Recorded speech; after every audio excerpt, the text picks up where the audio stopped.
Is everybody in? Is everybody in? The show is about to begin.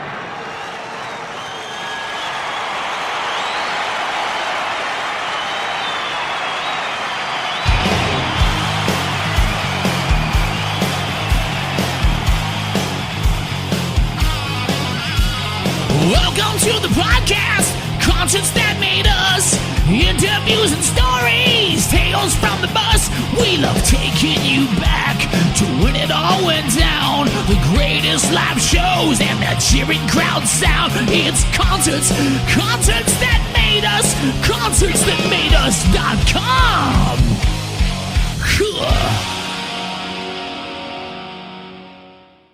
This is Dave and Annamaria from Vajra. And you're listening to Concerts That Made Us. We are young, heartache to heartache we stand. No promises, no demands. Both of us knowing love is a battlefield.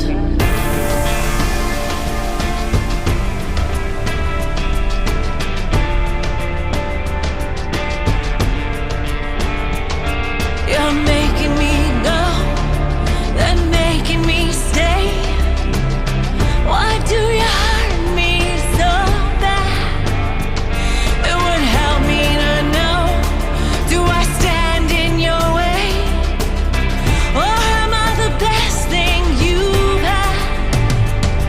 Believe me, I can't tell you why, but I'm trapped by your love, and I'm chained to your side. We are here, heartache to heartache we stand. No promises, no demands. Love is a battlefield. We are strong. No one can tell us we're wrong. Touching our hearts for some love. Both of us knowing love is a battlefield.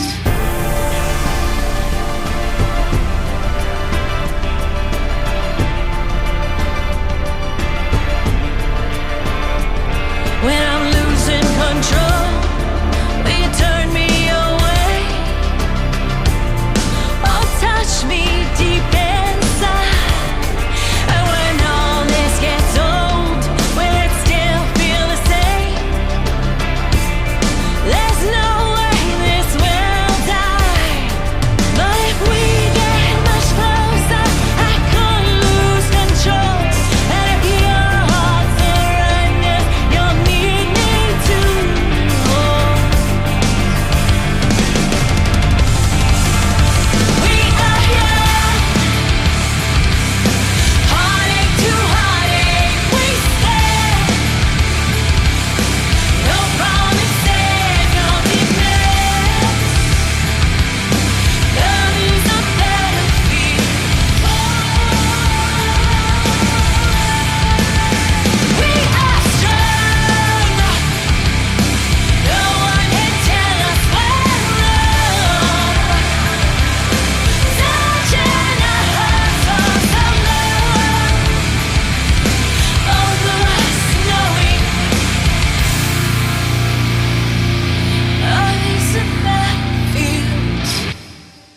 Annamaria and Dave, you're very welcome to Concerts That Made Us. Thanks for having us. Thank you. I'm looking forward to diving into your music over the next bit. Now, you released a track last month, and I have to say, I can't stop listening to it. Love is a Battlefield. It was out on the 13th of October. As I said, I love your version of it. Can you tell us a bit more about it? Sure.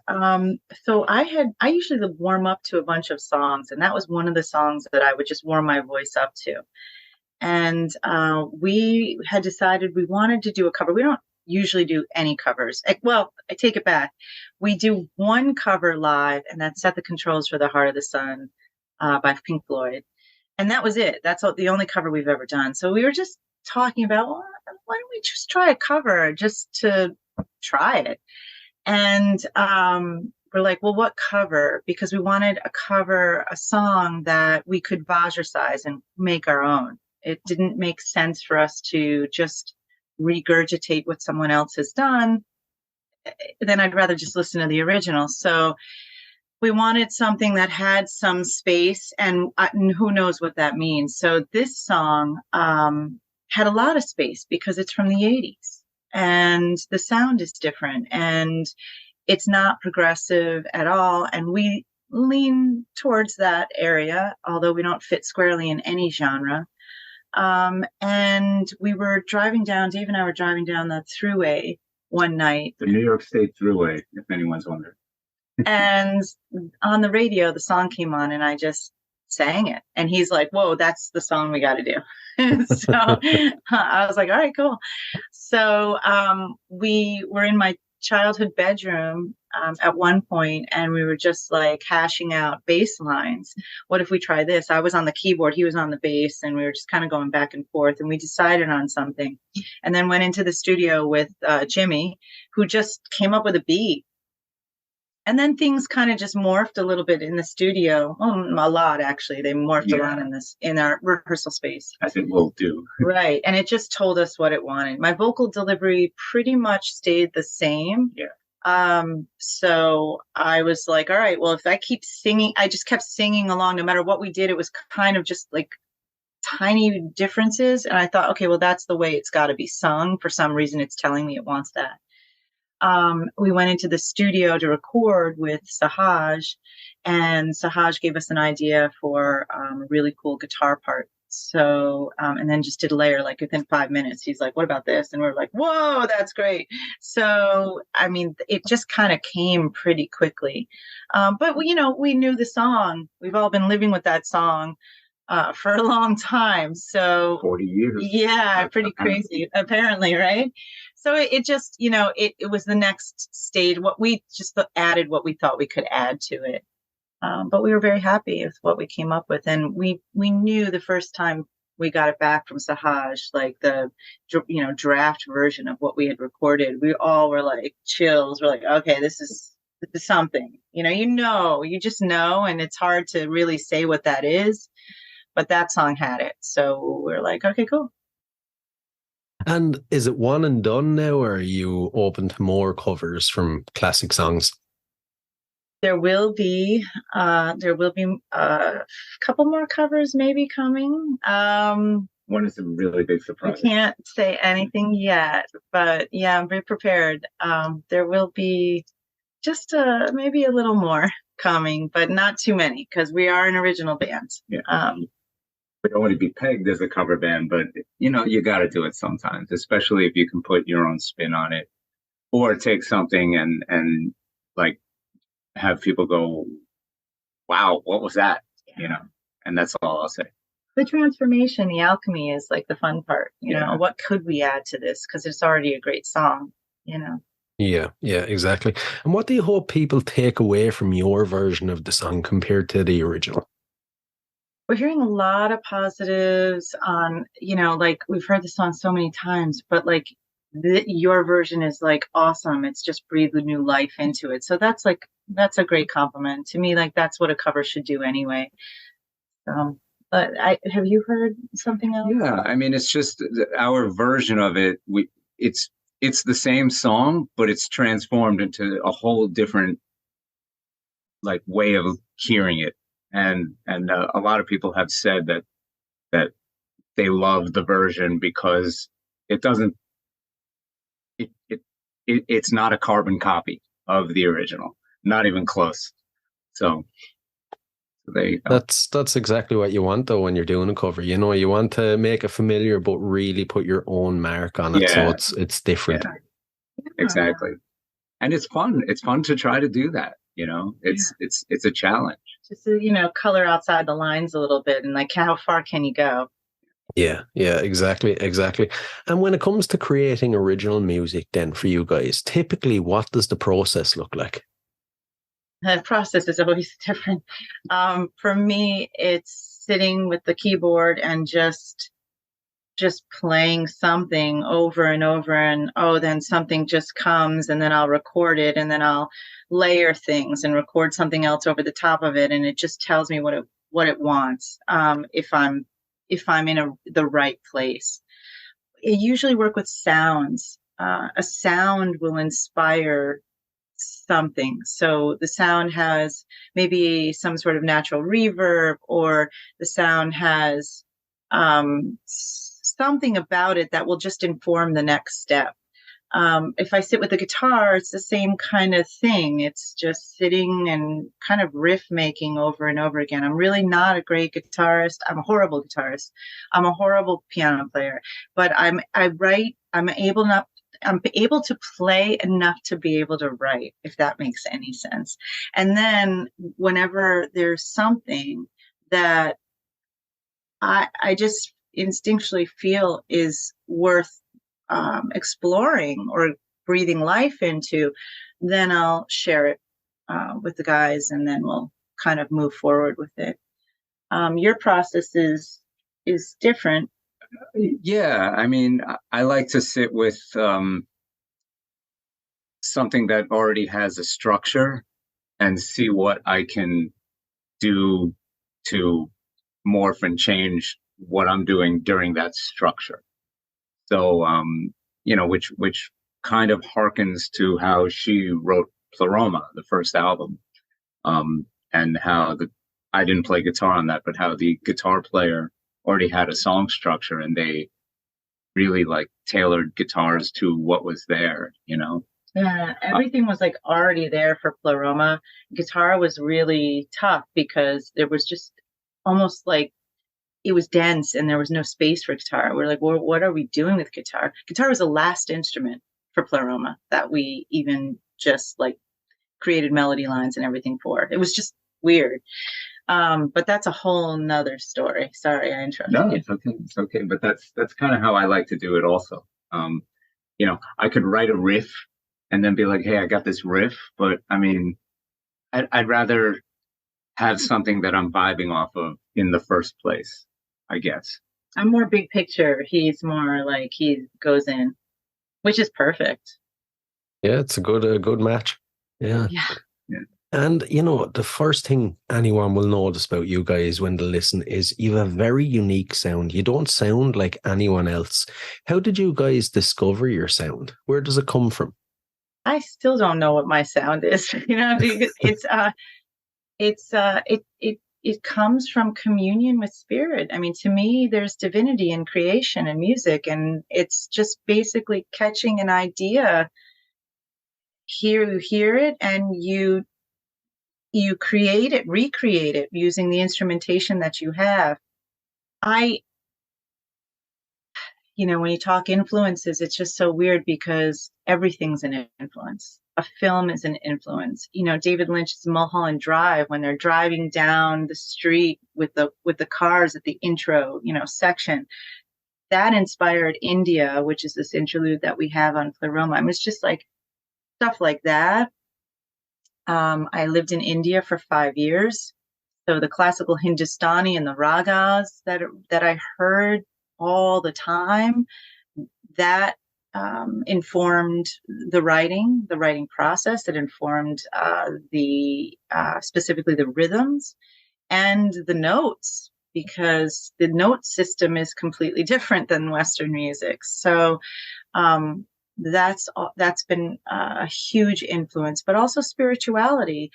Gregorian chanting is huge.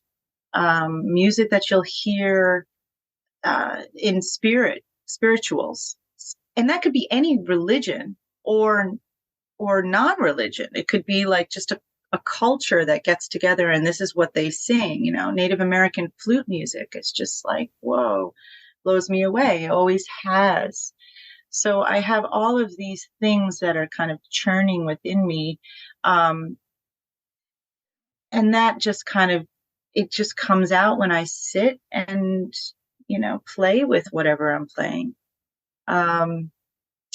I'm trying to think if there's anything else that the leaf falling from the tree. What does that sound like? What does it look like?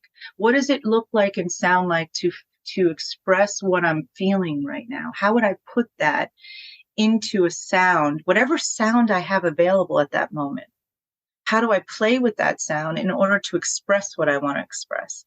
And if I can't fully do it, or I can kind of do it, see where it's going, then I'll say, Dave or Jimmy or whatever, like, how do we do this? What does it sound like to do this? And then have them come up with something that inspires something else or changes it completely. That's kind of how I think about it. So I don't know how the sound just kind of came. It just came out of life, my life experience. Musically, I mean, there's just, so much, like I said, Gregorian chanting, classical, Hindustani, Arabic music, all of that always hit me, the Native American stuff, pop music, Madonna, Prince, I mean, all the greats. Of course, that's infused what I do. Classical to some extent, because I started at violin at 6 and flute at 8, and it was all classical music. And then at Juilliard, when I studied there, composition, it's all classical. So, but classical is beautiful, and I love classical, but I like more of a Middle Eastern generally, or an East classical Hindustani flair. That hits me. Does something to me. It moves me.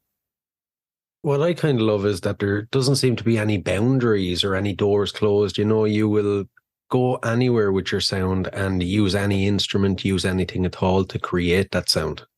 Yeah. To me, it's one life. It's just one big exploration. Why put a limitation on it at the beginning, at the outset? And also, like song structures on the first album, Pleroma, there's an 8-minute song called The Apple, which is completely different than a 3.5-minute song, like Crown or Crucified, 4 minutes, whatever. But it's the same, the same band, and we can put those two in a show right next to each other and it'll go perfectly, even though they're completely different, So that's fun. That's fun to do. And it's fun to not be pigeonholed, because we could do whatever the hell we want. So, which I guess, in the music arena today, in the whole grand scheme of things, either you're going to be a corporate, you got to do this and sound like this, or you're going to be a free flowing, you can just kind of do whatever you want. But the songs still have to be good. And that's the big, concentration. I don't want to put a song out that isn't catchy at the end of the day. So the pop music definitely is an influence. Yeah. And I suppose at this stage, so we'll dive into your history when it comes to music to give the listeners a sense of where you come from. Now, it's a bit tricky, but can you remember your earliest musical memory? You should say. I'm going to think about it. Yeah. I do. My mother listening to the radio, and my parents had gotten divorced, and I remember my mother listening to all those sad 70s songs, and that stuck with me, because to this day, my favorite music is 70s music, along with, metal and stuff like that. But, I hear those one-hit wonder 70s songs, and I still get that rush, the yacht rock, all that stuff, but they're all sad. And so that's my earliest memory, is sitting there as a small child listening to my mother listen to the radio. So. I like it. For me, I can't tell you if it's really one memory or maybe just a bunch of different things that I can remember. Mom would always sing to me these weird jingles that apparently must have been on the radio or on the TV when she was a kid. So she would sing me stuff like that. And then she loved the Grease soundtrack, so some of that would be on, which, I mean, quite honestly, it's not my thing. But it was fun because she would take me around and dance around, dance with me in the living room, Yeah, but and I Olivia loved that. Newton-John, it's Olivia Newton. I know she's great, but it's it's just not my. It's not my. It doesn't grab me. Yeah. And so I remember that. I remember the radio, and I can't remember this song right off the top of my head, but there was a song that I remember Dad. It was a soul song that Dad would always sing, kind of in the car. And then I think the other thing that I really remember is I started dancing at 3. So that was the piano, and while we were doing ballet at 3, what a 3-year-olds can do, shuffle, shuffle, shuffle, step, maybe that was the tap. I took ballet and tap. That might've been the tap. But just, little kid going like this. So I remember the piano playing, and that would have been classical. So it would have been a combination of some sort of classical piece, some sort of radio pop piece that my father, and then some old stuff that my mother would have had in her memory that she would have sung to me as a kid, some sort of jingles, and then a soundtrack. Then again, Star Wars. That too. It's a good mix. I do remember that. I had that soundtrack too. I like it. And if you had to pinpoint the exact moment that kind of sparked a desire to become a musician, to really become a musician, what would you say it was? Mine is. Go ahead. Kiss Alive. When I was a kid, I got that for Christmas. I must have been 8 years old. And I wanted to be Ace Frehley or Gene Simmons. It didn't matter. But, as a kid getting that, they're superheroes, those guys. And the live sound of it with the cheering, I've come to realize that maybe some of that cheering sound is a little fake on the album. But just hearing that and hearing Ace play guitar, that's my first, I was again a small child, but like dreaming of that stuff. So. I mean, for me, it was probably Madonna. She was just so cool, and she still is so cool. But I think I just love that whole, I don't know, everything that comes around with it, and it's just everything. It's who she was. It's her fashion. It's her music. It's her ability to break boundaries. All of that. She's a rebel. I mean, I was very much drawn to that, but also Prince too. That was pretty big for me. Listening to Prince, I used to choreograph dances in my living room to Purple Rain, the whole soundtrack and all of that. So I would just, for the whole, over and over again, choreograph dances in the living room. That's just how I spent my time as a kid. Weird. No, not weird at all. Pretty cool. And it's called Concerts That Made Us. So as a concert goer, what concerts would you say have made you? Oh, Tool, for one. I mean, massively. From the moment I went to the first show in 2000, I was just like, oh my God, I've just had a religious experience. And what they're doing, not only musically, but visually, is compelling. I feel satiated. I feel like catharsis and everything. And when I left the first show, I was like, oh my God, that's how it's done. So that's a huge one for me. For me, it's probably the fact that living in New York City, we got to get all of those tours that, if a band was coming over, they'd play New York, coming over from England or whatever. So I saw the early incarnations of like Venom with like, Metallica opening or Slayer opening, in the clubs. And those, what, typically would be small shows, became the memories of iconic shows. So kind of like, if I could explain it that way, like I remember seeing Metallica in small clubs and then seeing them at the Garden. Oh my God. Seeing that growth. So that I think is what I look at. Like they're just the 4 guys, but now they're doing it huge. But I've seen them do it small, and they still did it huge when they did it small. So that's what we try to bring forth in our show, is doing it huge, even if it's small. If it's a small stage, try to make it as big as possible with lights, with everything that we do, with our the way we Energy. interact and energy on stage. All of those bands that are huge were small at one point. And I think those are the concerts that really made me, you know, especially if I'm going to port that over to being a musician and doing it also, you know. I like it. It's a good one. And you guys went on a small run of shows last month. How did it go?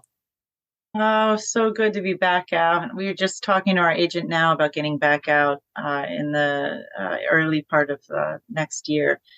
It's just, if we're not out, it just feels weird. It's like, what are we doing? Yeah. You know? So it was awesome. It was really, really great. It was way too small a But it run was of too shows. short. It was too short. I wish it was longer. Way too short. Next year we'll do a lot more. But like she said, just getting out there, putting my amp on stage instead of in the rehearsal studio, you know, like it's like, yeah, that's why I got this 412. You know what I mean? Whatever the case is, you know, it's great to play. And we played a September morning, which was really cool. We were opening for them, and it was just cool to see, you know, what they're doing, what we're doing, how we're different, how we're the same, what we're bringing, all of that sort of thing. So camaraderie was, you know, just really great to be with another artist and on the road and kind of go through it together. I love that as well. Yeah. Was there any personal high points along the way for you guys? Yeah, like this Mechanicsburg show that we played at Love's Draft. Just, I don't know, you know, like the forces were working with us, or we were working with the forces that night. It was just, I mean, we felt like on fire. And again, there was like a moment in the set when I had chills and I was like, oh, that just felt so freaking cool. Yeah. So that show for me was, but I think for most of us, it was like, that was a great show. Great show. There was also a moment, the third show in Pittsburgh, where I knew that there was a kid that came down from a different state. A different state, and his favorite song is a song that we never play, and we were playing it for this run, and we're probably going to play it from now on because it's a great part of the set. It's called 3.14. He had expressed, you know, via email or a message that was his favorite song, and I knew we were playing it, and I knew we never played it before, so nobody was expecting it. And I couldn't wait to see him see us play it. And I think we did a good job presenting it. You know, we delivered well. I played well. She sang well. It was great. And I was just like proud of that. You know, like I know that this kid has no idea we're playing this song. He came up afterwards and he was just like, oh my God, yeah. You know, and actually I set it up beforehand because I think we generally know a lot of our fans. We keep, you know, we respond on the socials and stuff. And this kid has really just been he was going through a tough time in his life, apparently, and the music really helped him. That's what he's expressed to us. It was like a beautiful story about how our music he's expressed to us, but how our music has affected him. Yeah. And so we knew this, and I think I set it up beforehand, didn't I say? And I called him out from the stage and said, I think you're going to like, you know, then you're gonna feel this next song.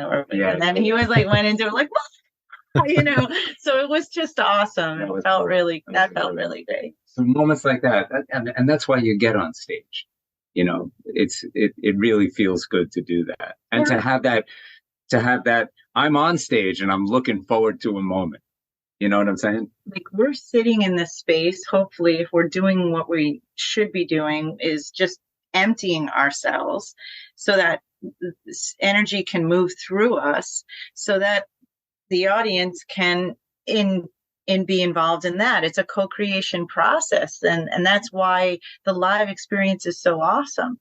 And that's why we were like, we got to get back out, because, you know, like it's cool to write. I love writing. I do love writing because it's the beginning of that for that song. It's a meditation, but so is performing. It's the same thing. And now you have you have all these other dynamics that you can work into your performance and the energy that you've already grounded yourself in. So it's cool. It's really cool. Yeah, yeah. And for any listeners that haven't been lucky enough to catch one of your shows, tell us all about it. Give us the full experience if you can. I mean, for me, it's a ritual. It's a ritual. It's not just getting up on stage and playing or singing. It's cleansing the space. So I have sage, or I have Tibetan bells that I'll chime. I will cleanse the stage before we go on. While we're setting up. While we're setting up. Generally there's that 15-minute between band, crazy setup time, unless you're playing coliseums or whatever. So during the setup, we try to make that, because people are watching, we try to make that part of it. So yeah, I mean, it starts from that moment from my eyes. It's like, okay, the stage is now ours. Let's cleanse this energy that's here. Let's cleanse the energy in the room and get us all prepared for what's coming next. And what's coming next is, depending on the set and what we're conveying for the tour. So, we're still we're doing a lot of Recala stuff still, because that's, that was the last release, but we're also combining that with Pleroma. And we usually have a theme for the tour, or the mini tour, whatever it is. And that theme, the costume that I'm wearing will play into it. What they're wearing will kind of play into it as well. What we have, the set list is going to play into it, and the light show will play into it. So we craft our own light show. And for each song, what are we conveying, and how does the light show accentuate what we're conveying musically? There are just moments where we touch in and we touch out, but I really don't like to speak so much during a show. I think for me, the words pull one out of the hypnotic flow of the show. So I really don't speak that much, maybe 3 times, maybe even less, maybe twice. So that's an important thing to the flow. And then the set just depends on also the timing. So every show is different depending on what we're doing, and the tours are different. So for an opener, we're not getting an hour and a half set. So the flow then is going to be a little bit different. For a half an hour set, it's like a potent thing that comes in and then comes out.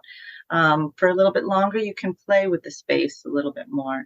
But definitely one major thing that we like to do is to transform the space if we've done it properly. If we can transform the space and someone can come out feeling a little bit different or more inspired, then that's the best thing that we could do. Yeah, it sounds pretty cool. Sounds like a great night now, seeing one of your gigs. When you think back over all the gigs you've played, is there one that sticks in your mind as maybe the most perfect experience you've had? Well, certainly not the one where I was attacked on stage in Vegas after the shooting. Oh my God. And that was pretty crazy. The most perfect experience. I don't think of it like that, where the whole show would be a perfect experience. I think more like there are moments that are really beautiful moments. When we played the Chance in my hometown in Poughkeepsie, being on that stage with all of the energy from all of the greats who have played on that stage, that felt amazing, because that informed our performance. And then my family was in the audience. Some of my childhood friends were in the audience. So that was very warm and beautiful. And just we had a great show. We were opening for Avatar. It was really, really lovely. For you, what do you? I don't even know. Viper, maybe? Maybe the Viper Room in LA, because, as a New York band, it's tough to get people to come down to an LA show. And we had a packed house because we had a lot of friends there. We had a lot of people who promoted out there. And, for our LA show to be one of the best shows of the tour, that's kind of cool, because usually people are like, oh, LA sucked, So the Viper Room, I think, on one of our previous tours was probably one of my favorite moments. Your amp. And Wrapped that up. night, I did not have. I was using a JCM 800 Marshall amp, and the night before it blew or something went wrong, so I did not have my amp. So I said to the house guy, I'm like, I don't have an amp. I got this little backup. He's like, oh no, we got house Marshalls. I'm like, all right. I plug into their JCM 800, and I'm like, oh my God, this thing sounds better than mine. So I was happy to use it. I was like, I was in heaven. And then I got mine fixed in Seattle, but that's a whole nother story. Yeah. Yeah, I think LA was probably my favorite. And I grew up loving the whole Sunset Strip thing and all of that. So that was a thing for me. I like it. I like it. And afterwards, after a gig, how do you guys wind down? How do you get rid of the energy?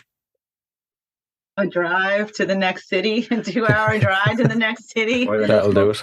I mean, a lot of times it is that, but Dinner at Denny's. We feed. We like to feed after the show. Like, I can't eat before a show. I can't go in with a full stomach. I don't want my body to be digesting. I want to be fully on point with everything that's there. I'll have a beer or two, but there's no partying. It's not. No. When you're doing it at our level and you're in a van and stuff like that, you can't be. It's not the 80s. It's not the 90s. It's nowadays, being that sloppy drunk guy on stage does not cut it. It used to cut it way back when. So there's no so to get to your question, to winding down, dinner, driving, everybody saying, where you screwed up in the set and laughing about it, saying, oh, no one noticed that, that kind of thing. So just hanging out with the band. Or the great parts of the set. Yeah. Or the great parts. Yeah. Yeah. I feel like you're right, though. Nowadays, bands are more business minded and more professional. They know that they have to take care of their bodies and their careers, Yes. Yeah. I mean, I think the awareness about life is just different, like we're not like, I don't know. Even when I was a teenager, I didn't really act like that. I was always more mindful. I think we're all more mindful about our health. And I don't, quite honestly, I don't want to be drunk on stage or hung over the next day. And then I'm not in doing what I love to do. Then I'm focused on, oh God, am I going to throw up, or am I going to, why do that to yourself? That just seems idiotic. Yeah, definitely. And how do you guys balance your personal lives with the demands of being in a band? We don't. Right. No balance whatsoever. Yeah, zero balance. It's just craziness all the time. Yeah. I mean, every part of what we do is kind of intertwined. We were just at an ashram this weekend, and they asked us to sing a couple of songs with an acoustic guitar, which we never do. And we're like, okay, we'll do it. But like, it's always everything comes from everything else. And that's just kind of the way I approach life. So, one thing inspires another. And so we combine it. We're trying to be better with taking time to do nothing. Because when there was a period of time in my life which just kind of ended, where I was just going. And I felt empty. So I'd go to write a lyric and I'm like, I don't even know what to write. I'm like physically exhausted, but mentally exhausted, spiritually exhausted, emotionally exhausted. And so then what comes out of you at that point? It's like a complete blockage. So I'm trying to be more mindful of, we're just going to take it easy today. We're not going to put any kind of assumptions about what we need to do. If we have to go to the grocery store to get grapefruit juice, all right, we don't have to set a time, but we can, just factor that in at some point and be gentle with ourselves, I guess, instead of, oh, we got to do this, we got to do this, we got to do this, we got to do this. So maybe the balance is coming more in that sense, but it's a work in progress. Right. Right. I get you. I get you. And when you think of the future, then, how would you like the band to evolve? Say, in 5 years' time, what would it look like? Good question. I will say I don't put assumptions on things necessarily because I want to keep the palette open. But how great would it be to be selling out Madison Square Garden? I mean, come on, who doesn't want that? True. Like who doesn't want to be on a tour with Tool or Perfect Circle or one of the great bands that you love? That would be amazing to manifest something like that. It would be great to bring what we do to a greater audience in whatever manner that is. It's important that we're truthful, honest, and what we're doing is potent in the sense that it resonates. But we can't necessarily control that. So the only thing we can control are our own actions, which would be an honesty that comes through in the music. That's all I can say. Yeah. I'm excited about the upcoming year because we have a lot of stuff that we're going to release, a new album, but there's a bunch of songs on that album, so I'm excited about all of them. And that's, I look at it a little more pragmatically, like let's release this, let's write the next one, let's release that, and build and build and build. And we're all excited to get on stage, we're all excited to build, and we're all excited to see where this goes, and we have no idea where it's going. But we can always just keep our focus on movement up. Well, the focus for me is not even on the movement up. The focus is on just doing more of what we love doing, which is creating and performing. Right. So, and you lose that when you're looking at your numbers and all that, and the social medias and all that. Constant, yeah, the business aspect, and then what are we doing next? Like, we have an agent now for booking, which is great because in the past I would be booking it. So we'd come off the road and I'd be booking the next tour. Like it was way too much work, way crazy. And it's like, so now I'm a booking agent instead of a musician. So like you fall into these, it's really hard right now for a lot of artists, but everybody knows that, but it is hard because you're doing everything yourself, everything from top to bottom. Unless you have a major label deal, but that's just so rare right now, especially in metal or rock music. It's just, what are we talking about? So, there is a recalibration right now to deeper creation, more creation, and less business stuff. Whatever happens. Throw it up to the air. As long as we're doing what we love doing, let these other guys, they will come to move it forward for you. But like I said, what comes with that is surrender, peace, and listening to that other stuff that's there so you can catch it and bring it into the manifest it into the concrete world, the material realm. Yeah. And before we dive into the last couple of questions, then, future plans that are set in stone, new music, gigs, anything you want to share with us? There will be new music. There'll be a new album next year. It's the second album in the trilogy series, Exploring Consciousness. So that's coming. There will be more tours. I can't say anything yet because nothing is set in stone. But we are, we're working on that with our agents as we speak. And we've already started the process for the writing for the third album as well. Yeah. So yeah, plan set in stone. And videos. More videos. Because we do the videos 100% DIY. So that's a whole nother crazy time. But so we've started that as well. So we can kind of like work simultaneously on finishing these songs and starting those videos. And we actually filmed some stuff for a few videos. I have pieces on a hard drive that, okay, this is for that video. This is for that video. So that's kind of cool that we've already started that process. Yeah. So that's set in stone. Like there will be video releases and music and releases music in 2024. Yeah, we were in Italy this summer with my family, and no boundaries. We're on vacation and we're shooting music videos. So, like it's what it is. So there you go. And finishing one of the songs while we're in Amalfi.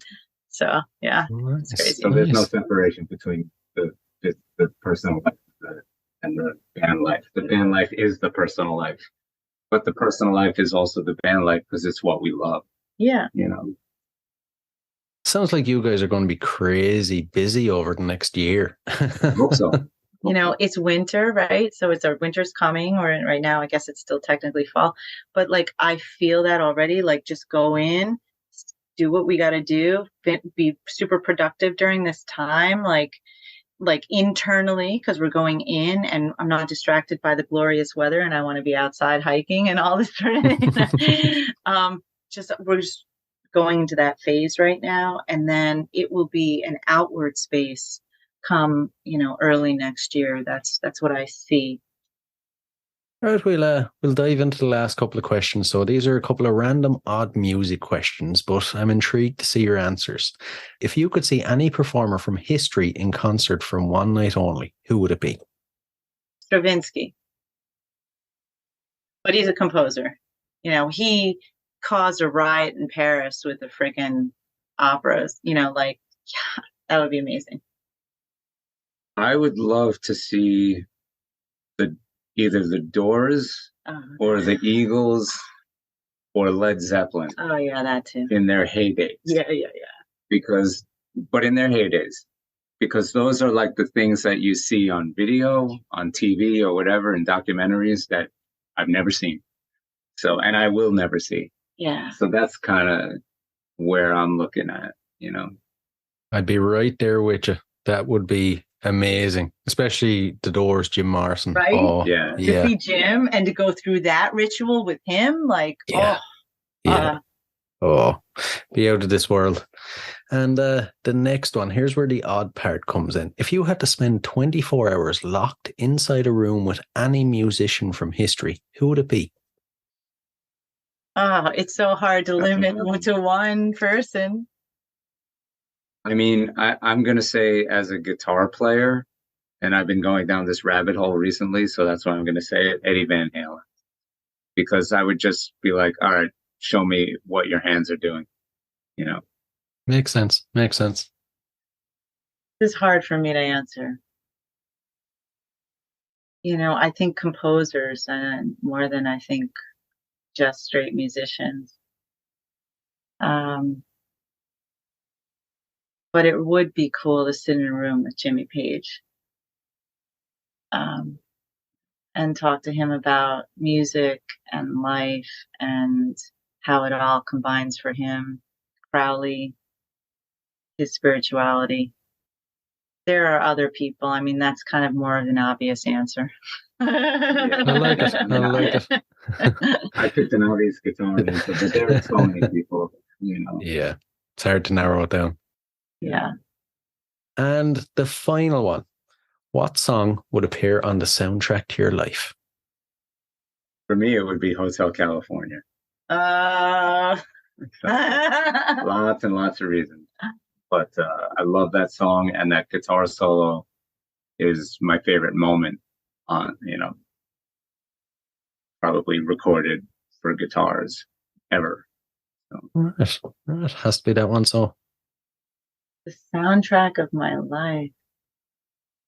I mean, of course, I think of a Tool song because, like Push It or Right in Two.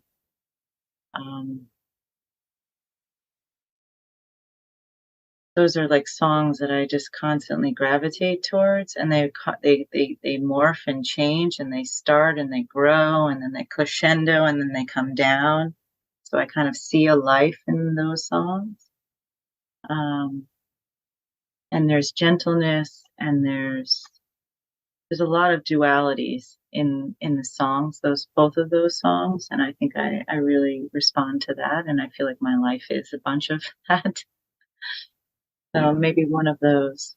I'm going to add that another reason why I chose Hotel California is because to me, like, the perfect scenario is that whole like California, sunny, everything is, beautiful, but there's that undercurrent underlying evilness or whatever of everyday life that, the song will talk about, or what you can get from that song. Well, so there's no exit, Yeah. I mean, that's what I think they were thinking of when they wrote that, right? It was Sartre's No Exit, so, which is amazing, right? I don't know if you've read it yet. It's just like such a great story. We've got it somewhere here. Yeah. Two great choices. Brilliant. Listen, guys, it's been an absolute blast now. I've really enjoyed chatting with you. Thanks a million. Thank you for having us. It was fun.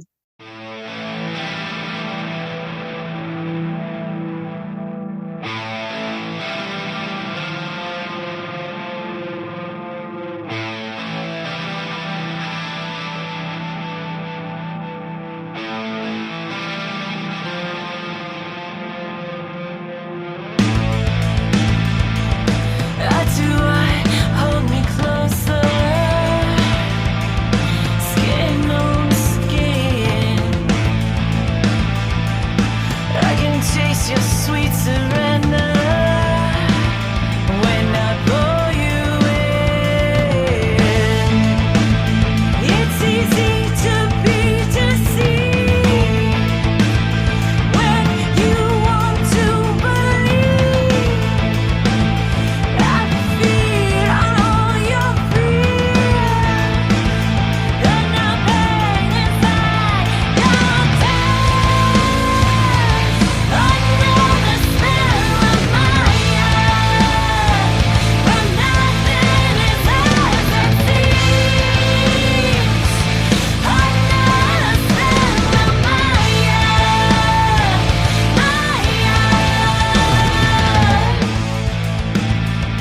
the keen and subtle masters and slaves. Yeah, you like it when you're down. It's familiar and it's oh so safe. When I tie you to the ground, you can run and you can hide from the splinters in your mind.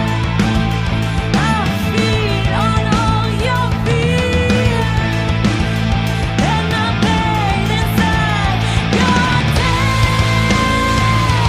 Under the spell of my eyes, when nothing is as it seems. Under the spell of my eyes,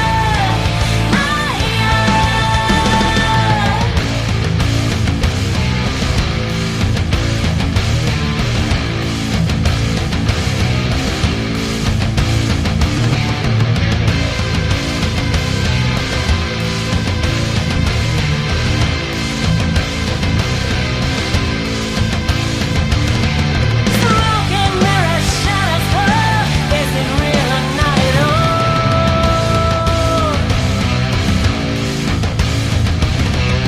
What you see is not what you get. Tethered to illusions where, don't you know, it's all in your head. Can't you see you're under the spell of my eyes, when nothing is as it seems. Under the spell of my eyes,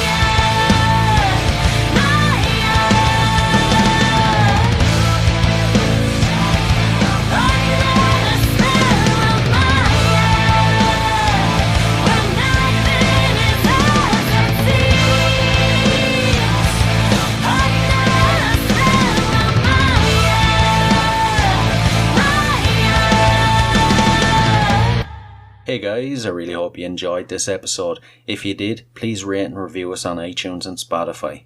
And if you're interested in signing up to Band Builder Academy, use the link in the show notes below and enter the code CONCERTS and you'll receive 10% off.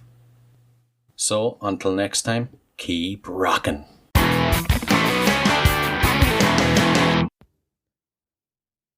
Hey, what are you guys still doing here? The show's over. It's over.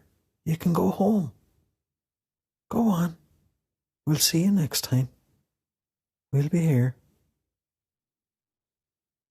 Bye.